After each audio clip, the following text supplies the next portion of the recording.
All right, boys and girls, welcome back to a Friday edition of Mr. D's Dog Pound. I know this week has been kind of crazy, and I want you guys to know that I'm very proud of you. For those of you who have been sticking with it and doing the activities and working through it and figuring out how to make the routine happen at your household. I know there's a lot of distractions. I have three kids at home, and I'm distracted constantly. I also want to make time to relax and to enjoy time with them. But I also want to make sure that I'm getting my work done as I expect you guys to make sure that you're getting your work done as well. So I know the video games are tempting, and I know when you're on the computer to do work, it's pretty tempting to just get on Google and search and play Fortnite and do all that stuff. You already have the device in your hand, but I appreciate it when I see how much work you guys have been putting in, and we're not going to let this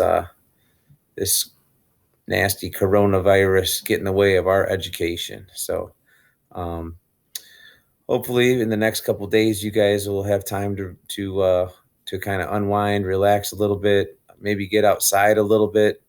Um, and I haven't looked at the weather or anything. I hope it's going to be nice weather for my sake, and for all of our sake. But anyways, so uh, yesterday I was eating lunch, and I was kind of playing around with my food, and I noticed that the pretzel sticks that I was eating could be turned into a game much like the Cheez Its. Now, I'm not talking about like the pretzel rods, like those 7-inch pretzels rods that you pretend like you're playing drums with. I'm talking about the little mini pretzels that, the ones that like you pretend like you're smoking a cigarette and then you get yelled at by your teacher, by your mom, or that's not funny. They shouldn't joke around about that. Those kind of pretzel sticks.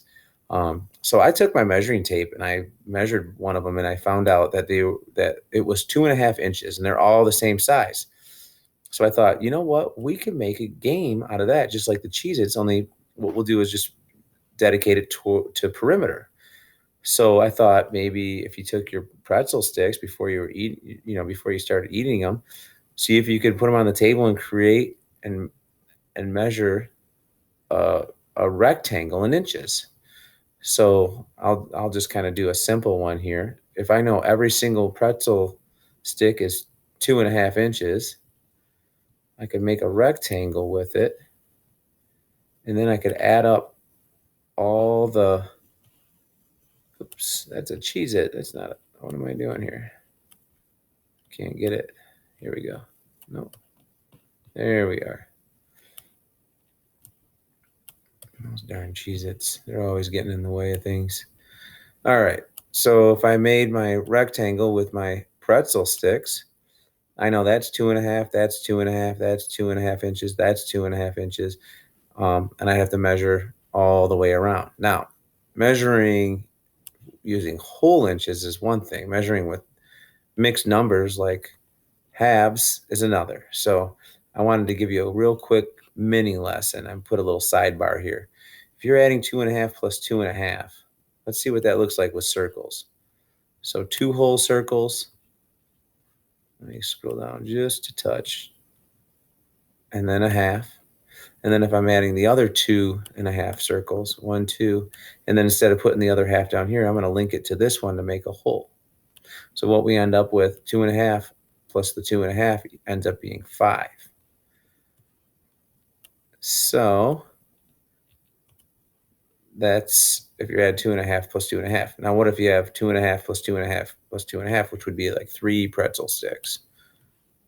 It's the same thing we just did. And then I got the other half from the second one. And there's 2.5 plus 2.5, and then we still have another 2.5 to go. And that looks like this. So we have our 5, 6, 7.5. So if you notice this, these two halves come together to make a whole, and then you still have one odd man out right here. So this last half is by himself. So our answer has a half in it. The first one, when it was just 2.5 plus 2.5, we ended up with a whole number. With this one, there was an odd amount of halves, so we have a half left over. And this one you won't find when you're measuring pretzel sticks, but I just thought I'd throw this one in here for you just to see if we wanted to do 1.5 plus 3 plus 2.5. So that's 1.5. Now I'm going to put my 3 up here, and I'm going to put my 2.5. Here's 1, here's 2, and we still have that little half. And instead of putting a half here, I'm going to link this half to here. So we had an even amount of halves, and the two halves here came together to make a whole. So we have 5, 6, 7 is the answer. So 1.5 plus 3 plus 2.5 equals 7. So I'm going to get out of the screen there, the full screen or whatever it's called, because I wanted to talk about this. So we made this rectangle, 2.5 plus 2.5. We know this is 5. 2.5 plus 2.5. We know this is 5.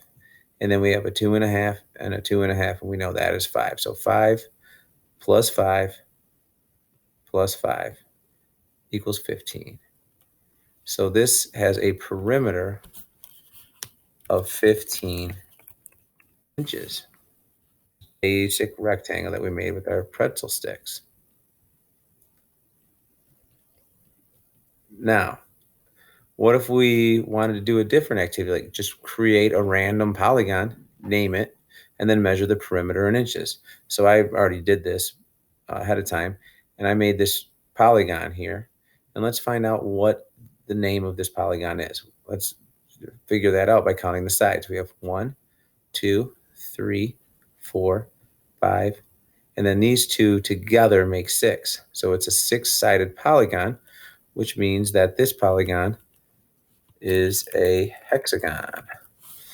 And if I wanted to measure it, I mean, I could take them all apart and stretch them across this ruler and on the inch side and start measuring them.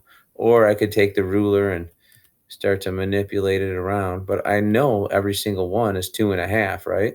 So just what we were doing up above, I'm just going to add up my 2.5s. And I also know every 2 is 5. So these two make a 5. These two added to that makes 10. These two added to that makes 15. And then I have another 2.5. So it's 17.5 inches around. So the perimeter is 17.5. Now that's sometimes what half looks like too. It doesn't always have the 1 over the 2. Sometimes it's a slash. Just so you guys know. I gotta find my cursor over here. There we go. Okay, so the last thing I wanted to show you, that maybe another variation. Let's say you made a random shape and you have some Cheez-Its available. Hey, why not?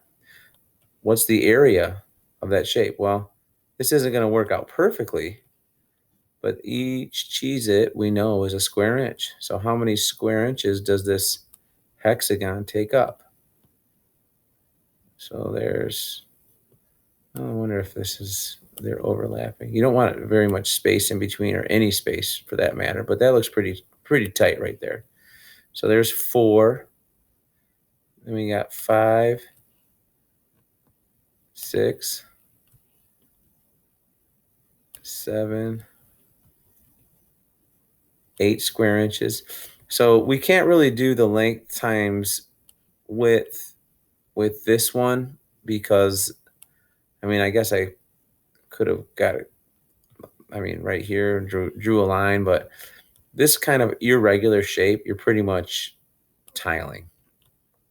So when it comes to stuff like this where it overlaps to find the area, um, I mean, that's obviously that space is less than a hole. But what you could do is combine that with maybe this space, which is just like a tiny little corner. So right now we're talking 12, including this little corner here. And then maybe combine, is that like a half and that's a half?